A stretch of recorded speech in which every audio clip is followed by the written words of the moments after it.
Welcome back. My name's Heather, and this is the Fourth Star Knits, a knitting podcast coming to you from Chicagoland, Illinois. So we talk about knitting and nonsense, heavy on the nonsense, so you've been warned. You can find me on Ralvery, where I have not updated my project pages in forever, although it's on my to-do list this weekend, as the Fourth Star. And you can find me on Instagram as the Fourth Star Knits, where I have been actually posting some content, photos and such. So yeah, getting better at social medias, maybe, I don't know. Anyway, so I thought I would try to squeeze in a quick podcast on my lunch break, because this weekend is a holiday weekend and I don't know if I'm gonna have time to record or not. So I figured I'd squeeze something in right quick for you here, and yeah, let's just get into it. I finished my City Limits sweater. It's done. Well, okay, I hadn't woven in the ends because I wanted to block it and try it on and make sure that there wasn't anything I needed to fix before, finishing it off. But whoop, watch as I fall down. Look at this. Look at this fade. It is glorious. So glorious. Yes. So yeah, so I'm really, really happy with how it turned out. So again, this is the City Limits sweater by Tanis Fibers. I don't remember. I'll put it in the bar. I talked about this in my last episode, but this sweater is unisex and it is designed for bodies that don't have bumps. Okay, so if you've got front bumps, side bumps, any kind of bumps, you gotta do some maths to figure that out. There are directions for waist shaping, which I did because my body curves here. And so, whoops, got ends falling out here. But there was not directions for bust darts. And if you need to, if you're in between sizes, you might have to make some adjustments. But so I highly recommend that you look at the project pages. My bag. Look at the project pages in Ralvery and try to find somebody with a similar body type as you and then read their notes, because yeah, I could see people being really unhappy with this if you didn't make the adjustments for your body type. So I knit this, and like I said, my goal this weekend is to update my project pages, so I'll put my notes in, but I started out knitting this 2 sizes too small, which actually ended up working out, because I think if I hadn't, this would be huge. And this part of me is not as big as this part of me. So this size is very different than this size with the measurements in the pattern. So started out small, I moved up to the bigger size, and I did that by accident. It's not because I had forethought or planning, because that's not part of who I am. But it worked out because, I'm different sizes in different parts of my body. The other problem area is if you are a person who has a larger upper arm, so if you are, a dude with some muscle here, or if you're like me, a middle-aged lady, with a little bit of wings. Oh, I hate even saying that, but okay, so I'm a little bigger here than I was in my younger years. And so I had to make sure that I didn't do all the decreases here. I didn't start decreasing until here. And then I didn't decrease all the way either, because I didn't want this to be super tight. And so I did maybe 60% of the decreases, not even.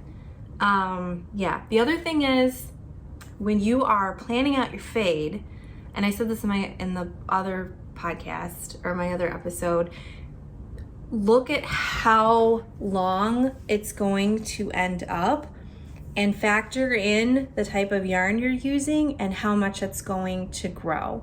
So you can see here that I did not do the full number. You can see each section is a certain, so it's 17 rows per section for my size. There's not 17 rows here, there's not 17 rows here, and not at the bottom either. And I did that because if I had, it would be down to here, and this would be a tunic, which is not what I wanted. So it's a great pattern. It's really easy. It's very flexible, but again, you just bear in mind all of these things, because if you haven't knit a sweater before and you kind of don't see where things are going as you're knitting, because you haven't knit a sweater before, this is not a beginner pattern, although it is a really simple construction, and like I said, you can adjust as you go very easily, which is great. So the other thing is the neck. I'm conflicted about the neck because I kind of like this wide boat necky look, and the options are to pick up stitches and do ribbing, which I think I will hate because I don't like things really, I don't know. I kind of like this part. Like, I like my collarbones. This is like an area that I feel very body positive about. But the other option is to do like an I-cord bind off here, which would be cool. That's what's on the sleeve cuffs and the bottom. I'm just not sure. So I don't think I have to decide right now. But again, I wanted to block it and see how wide it came out before I made that decision. So I might finish it a little differently, but I kind of like this, and I like the little loopies that come across here. I think it looks really clean, and I don't mind a wider neck. So yeah, that is my city limit sweater. Ta-da! Yay! Okay, I have other finished objects. Can you believe this? I have been knitting my fingers off. I have been just like, anytime I'm sitting, I am knitting. I have been trying to take some like quiet time for myself, like steal like 30 minutes or an hour here and there, just to try to preserve my sanity. And that has resulted in high knitting productivity, which is good. So yeah, so let me show you. I've got 2 pairs of socks, you guys. 2. Oh my gosh. Okay, so these are my coffee bean socks. Super cute, right? I love this pattern. I say this every time. This pattern does not get enough love on Ravelry, but this is a great pattern. It's a toe-up pattern. It's really, this repeat here is super easy to memorize. Like, you don't even think about it, and they're so cute. So cute. So I am done. Here's the other one just to prove it. They're all washed and blocked and ready to wear. I just haven't worn them yet because I want to show them off. These were going to be a gift for somebody, but they are not now because I goofed right here. There was supposed to be a couple of purl stitches here to kind of differentiate this little twisty pattern, and I didn't do it. I don't know why. I just was knitting along and that's what happened. So, but they're fine for me. I don't know what yarn these are.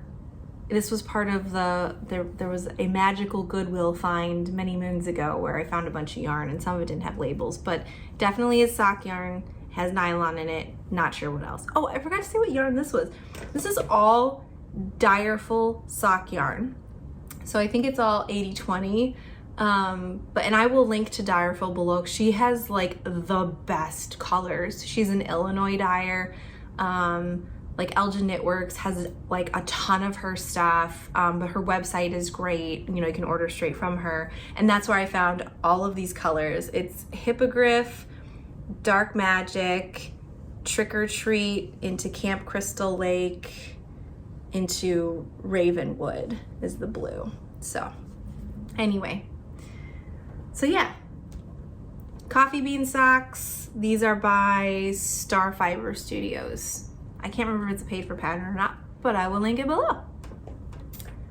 Then I finished, oh, I got a long end sticking out there. Go back there. No one wants to see you. Then I finished my Get Shorty socks. And they're not shorty socks, they're long socks because I just didn't want short socks. But I love this cuff. This is really cute. And this is a paid for pattern by Irene Designs, Irene from 3-Ply Podcast. And yeah, I took a sock class at Elgin Knitworks to learn how to make these. And I learned how to do them 2 at a time, sort of. We did the like 2 circular needle, 2 at a time method, which I'll talk a little bit about that later. But yeah, so I finished these. This is a great pattern. This is a DK weight sock yarn, and it has this kind of self-striping pattern. I know it looks like the self stripes are kind of wonky, but this is actually what it's supposed to look like on the label for the yarn. That's what is shown. So I did do it right for once. Yeah, let me grab the label so I can tell you what yarn that is. I bought another skein of it, and this one has a different self-striping pattern. It's got these little white flecks in it, which is cute. But this is Schockenmeyer yarn. It's a 6-ply sock yarn. It's DK weight, so these are more like for house socks or like thick boot socks. It's 150 grams, and this is, what is in here? 75% virgin wool, 25% polyamide. So there you go. It blocked out really nice. It's a little more rustic than how typical sock yarn, superwash sock yarn, washes up, but it's these are gonna be really cute little house socks, and I'm gonna cast on another pair. I think I can actually get, because I bought two, or no, it was just one skein of this, but I think I can get another pair of actual shorty socks out of the rest of this yarn, so I'm gonna do that. I think cast those on, and those will go in the knitting gift basket. Next finished object, and this one is kind of cheating, but I just needed to get this off the needles, and it's not blocked and the ends are not woven in, but I finished the Share and Show shawl by Casapinka. So this was a mystery knit along, and if you've done this, you know that there's some sections missing at the end, but you know what? I'm done. I just decided I'm done. I wanted my needles back. This is all in Direful yarn. I have a ton of the yarn left, and I want to knit socks with it. I just wanted to be done. So I think this is I'm gonna wash and block this, and then I think this is just gonna go over the top of my knitting chair back here, because I've got this beautiful Afghan that my friend Tracy made for me. But like if I wanted to swap out like the color theme back here, I think this is gonna go over the top of the chair and be kind of like a chair doily. Do you guys remember those? Did your grandma have chair doilies? Mine did. Maybe that's just a Midwest thing. Let me know in the comments below. Did you grow up in a place where grandmas or elderly folk had doilies on every blessed thing in their home? Like, because that was definitely a thing by me in Minnesota. So anyway, but yeah, so all done. I really liked doing this mystery knit along when I started it, and then as it progressed, I just came to absolutely hate it. I realized I don't like knitting on a schedule. I don't like not knowing what the finished product is gonna look like, and I don't like crazy things like this and also not knowing how the colors are gonna go together. I really ended up not liking these colors and how they turned out, and yeah, this whole project was kind of a cluster, and I'm just glad that it's off my needles. So, gonna wash it, gonna black it, weave in the ends, and never knit on it again. And that's it for finished objects, but I think that's pretty good for, I mean, man, we went to Tennessee last weekend, and it's a 9-hour drive there from Chicago, and so I had 9 hours to finish. All I had left were the sleeves, really. So I finished the sleeves, and I finished the I-cord bind off, and then I finished. No, I was done with the socks before I went to Tennessee, but like I had a ton of time to knit in the car, which was great because I could just like power through the rest of the sweater, and oh, it was just awesome. It was so awesome. And my husband did all the driving because he likes driving. And also we found out that so I'm the kind of person that when I drive, I like to put on good music and sing. Like I sing and I drum on the steering wheel, and I'm like doing stuff and like rocking out, and like I'm in the zone. So that terrifies him, we found out. It's fun when you've been with somebody for a really long time, but you still discover new things about each other. I found out that Abraham is really terrified of me singing and driving at the same time. He's like, I can't tell if you're looking at the road or if you're just imagining being on stage. And I'm like, well, I'm doing both at the same time, obviously. But yeah, so he did most of the driving because, yeah, terrified of my multitasking. Anyway, that gave me more time to knit, so I think it worked out for everybody. Moving on, works in progress. So I think I'll do, so yeah, we'll just do works in progress. And then I have a little bit of like acquisition stuff, but it's mostly for the works in progress. So maybe that works out, I don't know. So first work in progress is my Pebble Beach. This is not my Pebble Beach shawl. What the hey? So again, did a lot of traveling, so things are kind of like all over the place here. All right, so this is my Pebble Beach shawl by Helen Stewart, and you can see I'm not super far into it, but this is actually the result of me completely unraveling it and starting over. Like I was already like this far, like maybe that far into it, and I realized that my yarn overs were not placed correctly. I had gotten off somewhere in the pattern until they were lining up exactly, which just looked really weird. So I ended up unraveling the entire thing in the car and starting it over. So this is where I'm at, but at least it's correct this time. And I'm knitting this in this absolutely fabulous squishy alpaca blend. It's like alpaca, silk, and something else. I can't remember the name of it. Why am I so disorganized today? This episode is chaos. The yarn is this yarn, balayage. And yeah, it is so yummy. So I got that chartreuse color for the body of the shawl, and then this is gonna be for the border color. And there's not really like an identified border, but I'm going to identify a border, I guess, on the pattern because I just want the outside to be this pretty variegated color. So yeah, super pretty, right? Oh, I love it. This is also balayage, but this is this is the Pasquale. I'll learn how to say all these yarn names one of these days. This one I found I really have to pay attention to because it's deceptively simple, like the repeats. There's very subtle differences in the repeats, which I think is how I managed to screw it up the first time. I've actually unraveled this twice. So this is attempt number 3 at the shawl. And yes, you really have to be careful, like when you're looking at it, just don't assume that the repeats are all identical because they're not. That's all I'll say about that. But it takes a little more brain power than I was initially willing to invest in a shawl like that, because the lace is not that complicated. But you know, I'm sticking with it. I think it's gonna be really pretty with the yarn, so I'm good. And then I cast on another shawl. This one is gonna be for my mother-in-law.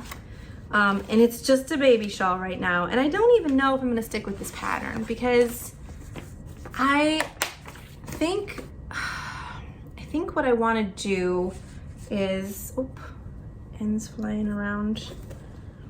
I think what I wanna do is find a different One Skein Wonder shawl for this.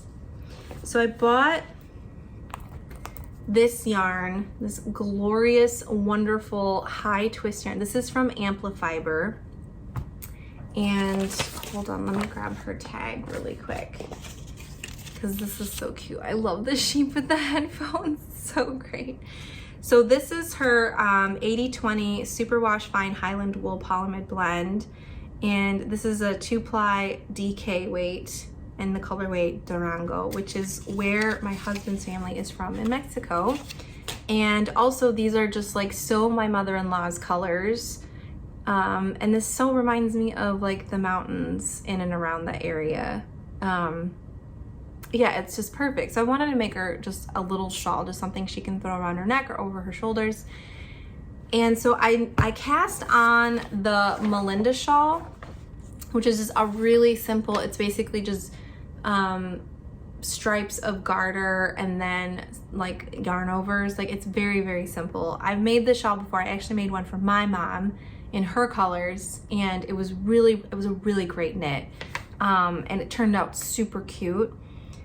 But I just feel like this is not working with this weight of yarn, and because this yarn has like, it's really, really high twist. Like, I don't know if you can see that, but it's just like, oh, you can kind of see it here against my hand. See how twisty that is? And so I just don't know how that's working. So I started knitting it, right?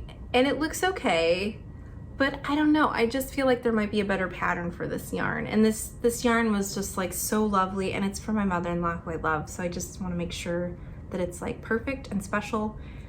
So I don't know if I'll continue on with this or not, but yeah. And this pattern also is not designed for DK weight. So I actually am knitting this on, I don't even know what size needles these are, 7s, US 7s, which are pretty big, to try to give it that kind of like open look. I just don't know. I think I'm gonna knit a little bit more, like do kind of a swatch, and then maybe I'll decide. And so if you have any recommendations for really good one skein for DK weight, let me know. Because yeah, I just want something small she can just like kind of throw over top of her shoulders, put around her neck, but it's more about like the beauty of the shawl and showing off this gorgeous yarn, which is just, it's very subtle. So I wanted a pattern that was simple, that would really, you know, highlight the yarn. So that's what's going on there. And my other 2 works in progress are not cast on yet technically, so I don't know if they count as whips, but I've got them all like put together and ready to go, so we'll see. So I was at Elgin Knitworks with my friend Tracy, and I got this yarn, which I know I usually don't do cakes, but I have learned how to do socks 2 at a time, so Betsy was nice enough to cake these up for me, so they're perfectly equal for the 2 socks. But so this yarn is, all right people, I just had this tag. Here it is, Dialot Studio, another cute little sheepy label. And this is 100% superwash merino high twist single ply, 400 yards in the colorway Wine Country. And I just thought it looked like a sunset, and I was so excited to make socks out of it, so I had to buy it. And I think I'm gonna make Coffee Talk socks, which is like my other favorite toe-up pattern for socks. It was between that and Vanilla Latte by Virginia. What's her last name? Virginia Rose Jeans. So I haven't decided yet, but I have everything all together in my Whimsy Stitches project bag. I have both patterns actually in here and the needles. Just need to cast on. So I was thinking I would do this while we were in Tennessee, but I ended up working on this and my Pebble Beach shawl instead.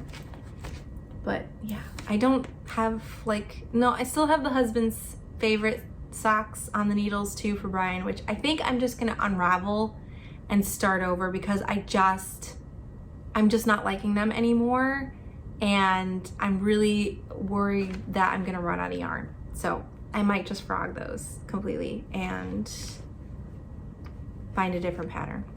I don't know. I haven't decided yet. But that's that. And then I also, okay, this is another one that I haven't cast on yet, but I have everything all together because this is gonna get cast on probably this weekend. This is the derecho tee. Which again, I saw this at Elgin Knitworks, and it is super cute. It's a pattern designed for this yarn, this Barocco, and this is the Remix Light, which is 30% nylon, 27% cotton, 24% acrylic, 10% silk, and 9% linen, and it feels awesome. It feels so light and squishy. I have not knit with this kind of yarn before, or a blend, anything like this, so I'm really excited to see how this works. So like I said, I have the pattern. I need to double check a couple of the measurements, and then I'll be ready to cast on. And this is gonna be my next sweater. I had the Frost Fairy jacket in my queue next, but it's such a big jacket and it's so heavy. I just don't see being happy knitting on it over the summer because it's a big jacket. I'll put in a picture here so you can see it. But I'm so excited to knit it because the pattern was gifted to me by the designer. She also does the magic heel socks, which I love. I actually have yarn picked out for another pair of those because that is such a great pattern. But yeah, so but I think this one's gonna jump the queue because it's summer. It's like 89 degrees outside right now. I mean, I'm gonna leave and I'm not gonna be able to wear the sweater outside. I mean, it's so sad that I finished it right as the weather was turning really warm, but I mean, I knew that was gonna happen and that's okay. But Beckett is very annoyed with all of my talking. He's trying to sleep over here, so. Yeah, so that's my other whip that's gonna get cast on this weekend. And that's pretty much it. So for acquisitions, I bought the Barocco yarn for the derecho sweater, and I bought the other yarn, the Wine Country color yarn, for another pair of socks. And that was really it. Like, I didn't really purchase a lot over the last couple weeks. Oh, I did buy, I should take this. This is so cool. Sorry, it's full of junk right now, but I bought this project bag at Elgin Knitworks because I just loved it. I'm such a sucker for bags that have this vinyl panel in the front so that I can remember what the heck I put in the bag. And this was the perfect size for this sweater. Like, you can just kind of fold it up and roll it in here. And it came with another little bag, a Notions bag inside it. Super cute, right? And this is by Two Sisters. That's what the label says on the inside. But I couldn't find a website for these folks, so I think I need to email Betsy at Elgin Knitworks and ask her if these folks have a link, because I don't know how to tell you where to find this if you wanted to get one for yourself. But isn't this so cute? Look at the inside. There's like different fabrics on the inside, and then you've got this and the panel so that you can see what's going on in there. And it's just all these cute like vintage like radios and stuff, which is right up my alley. So yeah, I'm not super like bougie when it comes to project bags, but there are, like, if I find one or I see one that I'm like, I would use the heck out of that, I get really excited about this. And this was definitely like that, like, oh my gosh, like, I will use the heck out of this bag because it's exactly what I would want. Oh, I was gonna show you some other crafting that I've been doing. Hang on.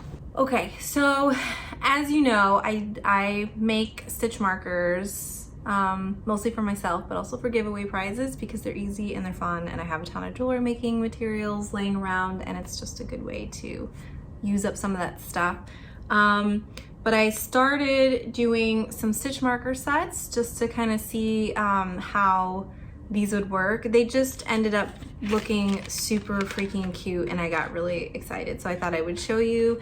So I started making these like natural stone sets, and so they have like actual just like stitch markers with little chip stones on them, and then a bigger one will go on a progress keeper. And I made some with lobster claws. I made some with like the round leverback ones. And like some of my jewelry making material came with these little like package sets, you know, so I could put them in plastic. So I packaged them up, and just for fun, just because I was making these and having a good time. But like, here's another one that I made, and I thought they turned out super cute. Like this one has a leverback progress keeper in the set, and then just the regular stitch markers as well. So yeah, I'm really liking how these turned out. So for those of you who won the last giveaway, you have a set of these coming to you. I'm actually gonna I took a video of me packing up your boxes, so if you're one of the 3 winners or you just wanna see what people got, I'm gonna put that footage at the end of the episode, so if you wanna see it. And those boxes are getting shipped out tomorrow, actually. I'm sorry, I haven't done it before now. It's just the post office is like an absolute horror show. Every time I go, like the line is literally out the door and around the corner.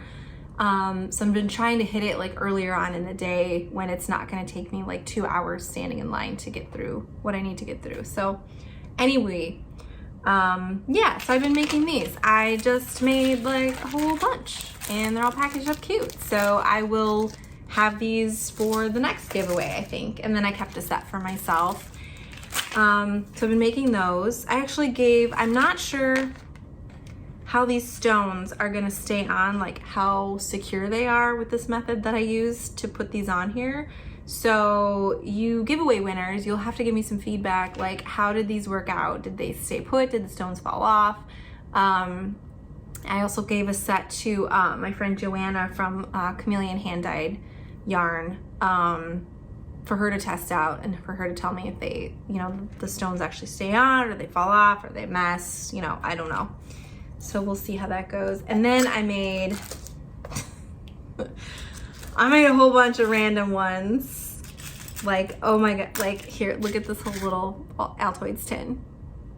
There's just so many in here, but I'll just show you some of my favorites because I just buy these like little random charms. These are so easy to make, guys. Like if you have like little like old broken jewelry laying around, all you gotta do is spend like maybe 20 bucks on like a couple of the little like tweezer things. And just get one of those like sets on Amazon of all the little like jump rings and stuff, and you can just make yourself a whole bunch of little progress keepers.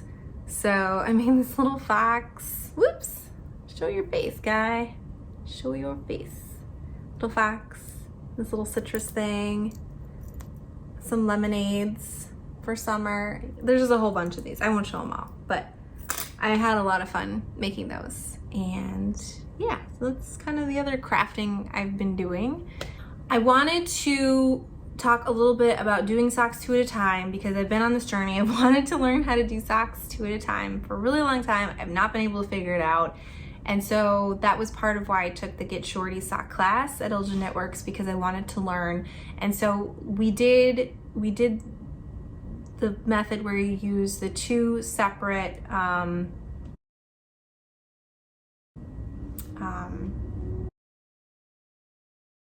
oh my gosh, my brain I just had a meltdown.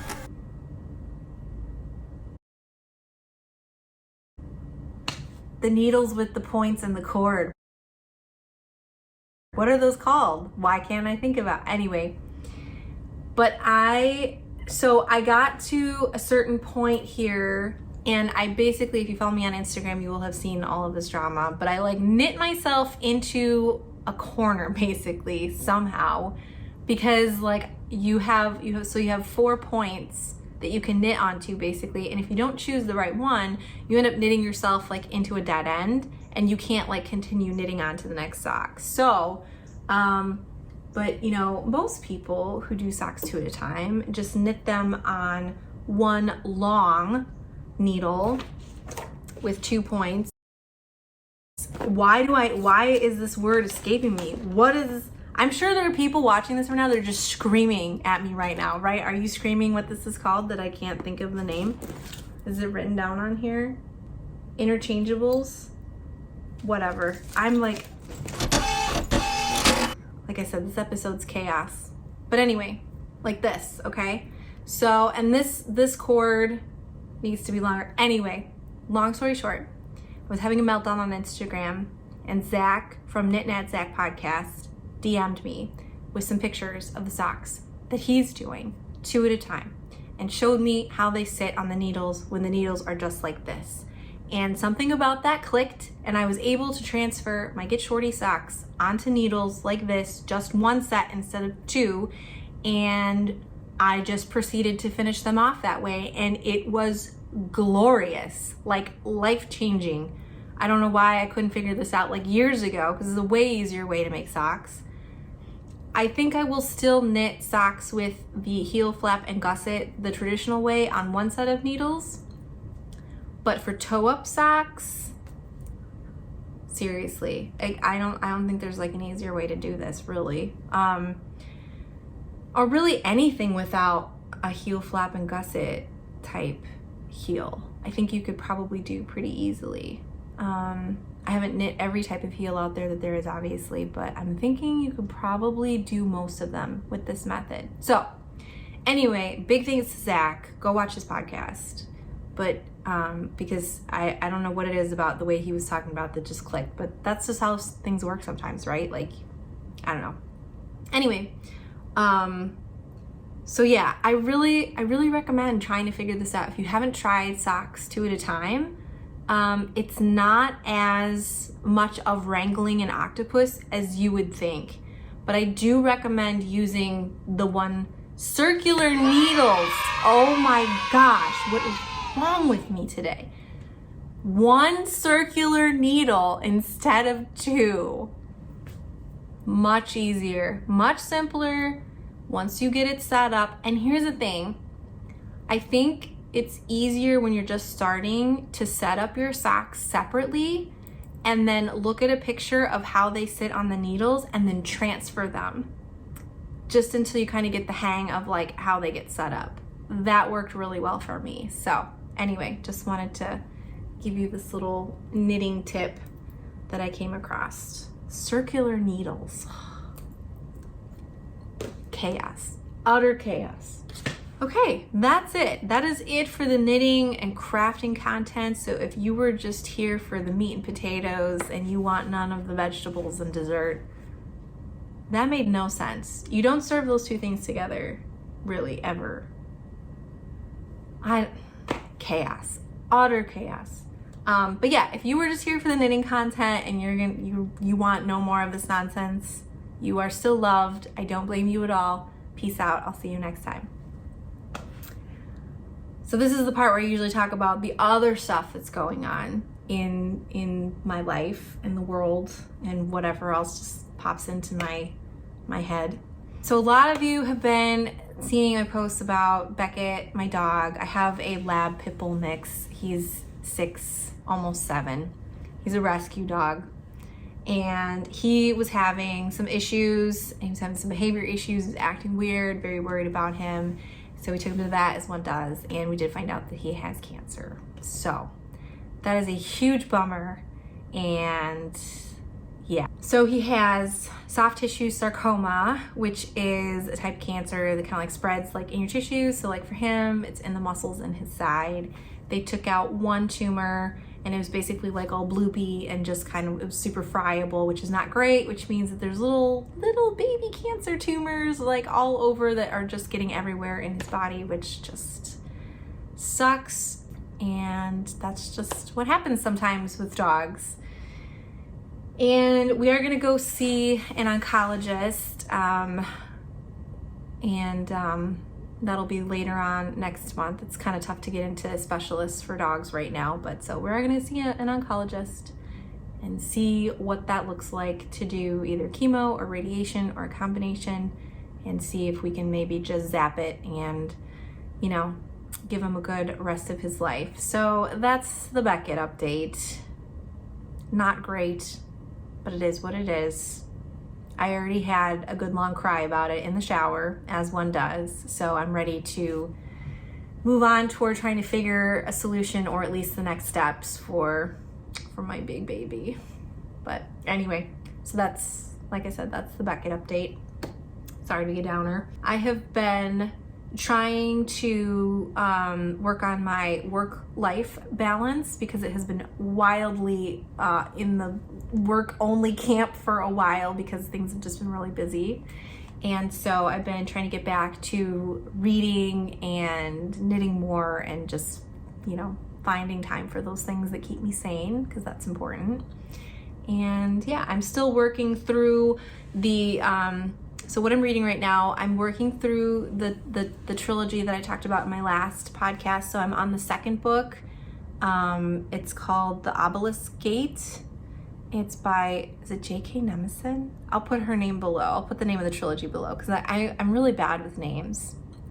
It's so good. It's so good. And it's really fun. I talked about this a lot in the last episode, but it's really fun to read sci-fi that's written by a woman, because that's kind of like not usual in, and this is definitely more heavy on like the sci-fi than fantasy. Yeah, it's like if you liked Firefly, if you watched that show, it's kind of like if Firefly was written by a woman and Zoe was like the main character. Like it's kind of like that, but way more in depth and better, if you can imagine that, because I'm a diehard brown coat over here. I love Firefly. So for me to say that something's better than Firefly, saying something. So anyway, I'm reading that. I also picked up, I was going down the rabbit hole on Amazon somehow. I don't even remember how I got here, but I picked this book up, and I picked it up because, and I wanted to physically read it because this book was originally written in Norwegian, and so this is a translation. And I feel like if I don't want to listen to someone else read this book, because I know what people who are from Norway who are speaking in English, what they should sound like, and that's the voice I want to hear in my head. I don't want an audible narrator to like mess up that for me. So, and so this is a book. It's called Giants in the Earth. It's by Rølvaag, and it's a pioneer story. Basically, it's a story of a family that comes from Norway. They originally land in, well, they don't land, but they are in Minnesota, and then they travel to the Dakota territories, which later became North Dakota, South Dakota, Iowa, Nebraska, and they are settling there. So it's their story. So I've just gotten to the part where they're arriving in the Dakota territory and they're claiming their area. I was a huge fan of Little House on the Prairie when I was younger, because I was born and raised mostly in Minnesota, but we lived in Sioux Falls, South Dakota, then Des Moines, Iowa, Wisconsin, and then now we're in Illinois. So basically, like, I've lived everywhere in the Midwest, you know, spent a lot of time in Nebraska. So like these are all areas that are like super familiar to me. And so if you read Little House on the Prairie, you know that those are all areas where that's where the books are set, because those are the areas where she lived. So this also, and my dad's family is originally from Norway and Sweden. Can't tell at all, right? And that was their story, that they came over to the United States and settled in Minnesota. I'm really, really loving it. And it's set in all places that I have been and grown up in. So that feels very homey too. So liking this. This is part of, I think this is also a trilogy. The Saga of the Prairie is the name of the series. So I got the second one, but I don't think those other two books were as popular as this one. I don't even know when this came out. Ages ago. 1927. Holy cow. So this was like written by somebody who had direct contact with people from that era, or maybe was part of it. I don't know what this guy's story is. I should probably read the foreword and the introduction and everything. I just skipped right to the good stuff. So anyway, let you know how that progresses. I have been watching, so I binged watched Discovery of Witches. I really don't like it. I'm sorry. Like, I really don't like it. I think the books are probably way better. I've not read the books, but I'm like, this feels so forced and weird. And I just imagine that the books were probably way better. So yeah, did not like that. Yeah, and I can't even, it just feels really two-dimensional, I guess. I also binge watched Shadow and Bone, which is based on another book series, which I loved. I love the Grishaverse. I didn't know a whole lot about the series before I started it, so I was super confused when like characters from different points in time in the so there's like separate series that are all part of the same universe and they happen at different times. I was super confused to see characters pop up that were from a completely different time and place in that universe. And then they meet people from, I was like, what is going on? So they basically combined like the Grisha trilogy with like the Shadow and Bone trilogy with the Six of Crows books. And it was kind of a little bit of a cluster in the beginning while they're trying to like navigate all of those storylines. It was good. It was okay. It was not my favorite, but I really enjoyed seeing how, like, I thought the casting was really good. But if you've read the books, it's going to be a little confusing, but you'll catch up quick. And if you haven't read the books, it's really good as just a standalone like television series. Like it's just kind of one of those fun, like kind of young adult fantasy adventure type things. So yeah, so that was okay. It was good. And then I also watched The Serpent. I guess I've watched a lot of TV since I talked to you last. My goodness. I watched The Serpent, which was really good. It gets really dark though, fair warning, and it's a true story. So, but that was really, really good, The Serpent.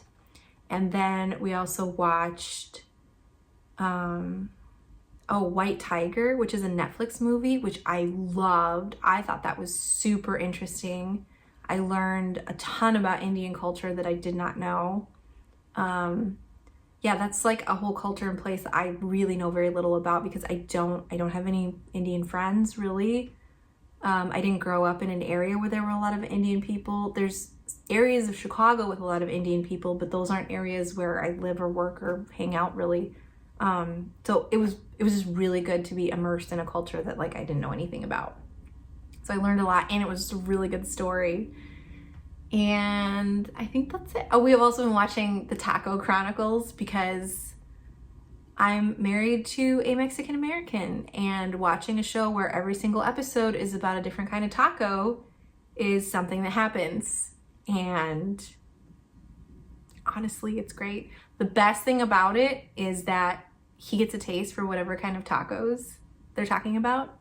And then he comes home with said tacos because, like I said, we live in Chicagoland where there are Mexicans from every part of Mexico. So there's any kind of taco that you could possibly want available like any day of the week, which is amazing. So yes, the best part of that is Abraham coming home with tacos, or one day it was empanadas that he brought home. Oh my gosh, yeah. I've put on like 20 pounds since being with this man because the amount of good food that results from him being in my life is just outrageous and wonderful, but outrageous. Food, tacos, TV, what else? I don't know. Beckett is just so annoyed. This is like his nap time, and I'm just like, blah, blah, blah, blah, blah, blah, blah, blah. Can you hear him back there? Like, I should say, I probably should have said this part of the update, but like Beckett is feeling okay.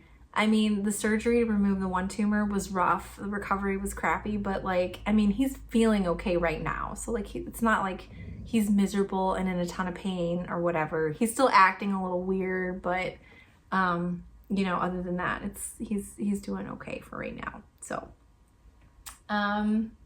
yeah, I think that's kind of it. I think I've been blabbing on for about an hour, which is pretty typical. And yeah, this weekend is Memorial Day weekend here in the States. And traditionally that is the weekend when we all bust our butts in our backyards, trying to clean up and make sense of the mess left by a very long winter. And so that's what I'll be doing for sure. Get my flowers in and finish, you know, planting things. And I think that's pretty much the plan. Yeah. What else? I feel like I had other stuff that I wanted to share with you guys, but I mean, there's always next time, right? So I'll be able to share that. So again, I'm going to tack on footage of me packing up prizes so you can see, because I was really excited of how these boxes turned out and all the goodies that were involved. So that'll be fun. Those will be on their way shortly. And yeah, I think that's all I had. Anyway, thanks for stopping by. Thanks for hanging out. I'm off to finish the rest of my workday now that my lunch hour's over. And yeah, I'll catch you on the next one. Bye. All right, guys, so I'm finally getting around to packing up the 3 prizes from the giveaway. So I thought I would show you what's all going in here. So this one is going to be for Lisa. And we've got the skein of yarn, one of the 3 skeins of yarn. And I bought these super cute little handmade dishes. Oh, I left the price tag on there. I should probably take that off. I guess it doesn't matter. But these I picked up at a local yarn store.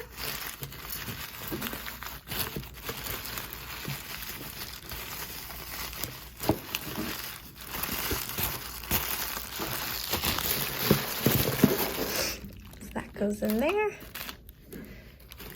These are mini skeins from my advent calendar that were not my colors, but hopefully Lisa will be able to use them. Some tea. I made some new stitch markers. These are all little stones and rose gold little loopy jump ring thingies, so stitch markers. Candy. This is like a very popular candy in Chicago. So that's the first one. Coming your way, Lisa. All right, next up we've got Mary's box. So Mary gets the Amplifiber yarn. 2 more minis from my advent calendar that hopefully she can use. This is the same little ceramic dish, only in green.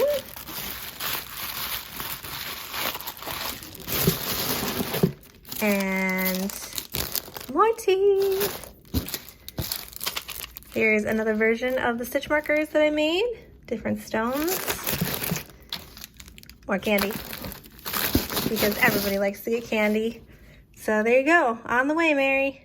All right, last but not least, we have Natasha.